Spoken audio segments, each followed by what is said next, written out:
देवताओं सहित ब्रह्मा का विष्णु लोक में जाकर अपना दुख निवेदन करना, श्री विष्णु का उन्हें शिव से क्षमा मांगने की अनुमति दे उनको साथ ले कैलाश पर जाना तथा भगवान शिव से मिलना। नारद जी ने कहा, विधाता है महाप्राज्ञ, आप शिव तत्व का साक्षात्कार कराने वाले हैं। आपने यह बड़ी अद्भुत एवं रमणीय शिवलीला सुनाई है।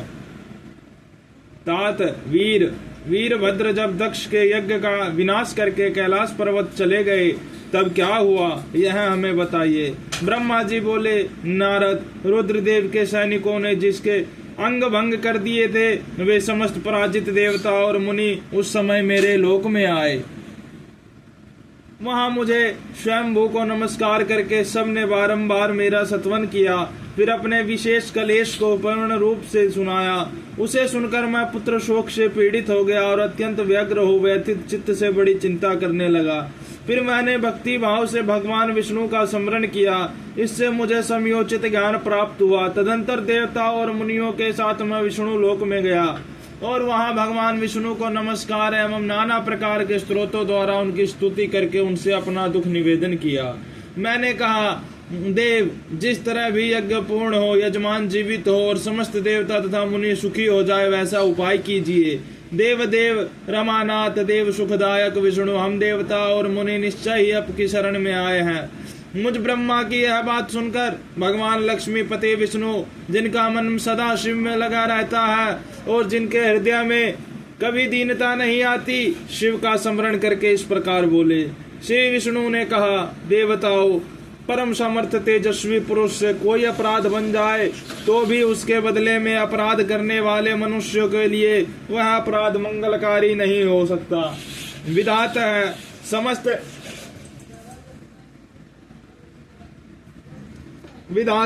समस्त देवता परमेश्वर शिव के अपराधी हैं, क्योंकि इन्होंने भगवान शंभु को यज्ञ का भाग नहीं दिया। अब तुम सब लोग शुद्ध हृदय से शीघ्र ही प्रसन्न होने वाले उन भगवान शिव के पैर पकड़कर उन्हें प्रसन्न करो, उनसे क्षमा मांगो। जिन भगवान के कुपित होने पर यह सारा जगत नष्ट हो जाता है तथा जिनके शासन से लोकपालों सहित यज्ञ का जीवन शीघ्र ही समाप्त हो जाता है, वे भगवान महादेव इस समय अपनी प्राण वल्लभा सती से बिछुड़ गए हैं तथा अत्यंत दुरात्मा दक्ष ने अपने दुर्वचन रूपी बाणों से उनके हृदय को पहले से ही घायल कर दिया है। अतः तुम लोग शीघ्र ही जाकर उनसे अपने अपराधों के लिए क्षमा मांगो। विधे, उन्हें शांत करने का केवल यही सबसे बड़ा उपाय है। मैं समझता हूँ ऐसा करने से भगवान शंकर को संतोष होगा। यह मैंने सच्ची बात कही है। ब्रह्म, मैं भी तुम्हें सब लोगों के साथ शिव के निवास स्थान पर चलूंगा और उनसे क्षमा मांगूंगा। देवता आदि सहित मुझ ब्रह्मा को इस प्रकार आदेश देकर श्री हरि ने देवगणों के साथ कैलाश पर्वत पर जाने का विचार किया। तदंतर देवता मुनि और प्रजापति आदि जिनके सब रूप ही हैं, वे श्री हरि उन सबको साथ ले अपने वैकुंठ धाम से भगवान शिव के शुभ निवास गिरि श्रेष्ठ कैलाश को गए। कैलाश भगवान शिव को सदा ही अत्यंत प्रिय है। मनुष्यों से भिन्न किन्नर अप्सराएं और योग सिद्ध महात्मा पुरुष उसका भली भांति सेवन करते हैं तथा वह पर्वत बहुत ही ऊंचा है। उसके निकट रुद्रदेव के मित्र कुबेर की अलका नामक महादिव्य एवं रमणीय पुरी है, जिसे सब देवताओं ने देखा। उस पुरी के पास ही सुगंधिक वन भी देवताओं की दृष्टि में आया, जो सब प्रकार के वृक्षों से हरा भरा एवं दिव्य था। उसके भीतर सर्वत्र सुगंध फैलाने वाले सौगंधिक नामक कमल खिले हुए थे। उसके बाहरी भाग में नंदा और अलकनंदा, ये दो अत्यंत पावन दिव्य सरिताएं बहती हैं, जो दर्शन मात्र से प्राणियों के पाप हर लेती है। यक्षराज कुबेर की अलकापुरी और सौगंधिक वन को पीछे छोड़कर आगे बढ़ते हुए देवताओं ने थोड़ी ही दूर पर शंकर जी के वट वृक्ष को देखा। उसने चारों ओर अपनी विचल छाया फैला रखी थी। वह वृक्ष 100 योजन ऊंचा था और उसकी शाखाएं 75 योजन तक फैली हुई थी। उस पर कोई घोंसला नहीं था और ग्रीष्म का तप तो उससे सदा दूर ही रहता था। बड़े पुण्यात्मा पुरुषों को ही उसका दर्शन हो सकता है। वह परम रमणीय और अत्यंत पावन है। वह दिव्य वृक्ष भगवान शंभु का योग स्थल है, योगियों के द्वारा सेव्य और परम उत्तम है। मुमुक्षुओं के आश्रय भूत उस महायोग में वट वृक्ष के नीचे विष्णु आदि सब देवताओं ने भगवान शंकर को विराजमान देखा। मेरे पुत्र महासिद्ध सनकादि जो सदा शिव भक्त में तत्पर रहने वाले और शांत है, बड़ी प्रसन्नता के साथ उनकी सेवा में बैठे थे। भगवान शिव का श्री विग्रह परम शांत दिखाई देता था।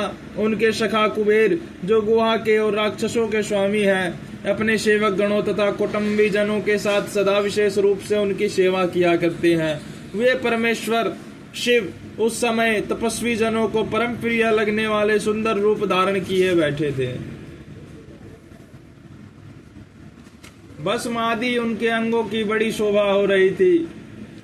भगवान शिव अपने वत्सल स्वभाव के कारण सारे संसार के सुभद्र हैं। नारद उस दिन वे एक कुशासन पर बैठे थे और सब संतों के सुनते हुए तुम्हारे प्रसन्न करने पर तुम्हें उत्तम ज्ञान का उपदेश दे रहे थे। वे बाया चरण अपनी दाई जांग पर और बाया हाथ बाएं घुटने पर रखे, कलाई में रुद्राक्ष की माला डाले, सुंदर तर्क मुद्रा से विराजमान थे। इस प्रकार भगवान शिव का दर्शन करके उस समय विष्णु आदि सम देवताओं ने दोनों हाथ जोड़ मस्तक झुकाकर तुरंत उनके चरणों में प्रणाम किया।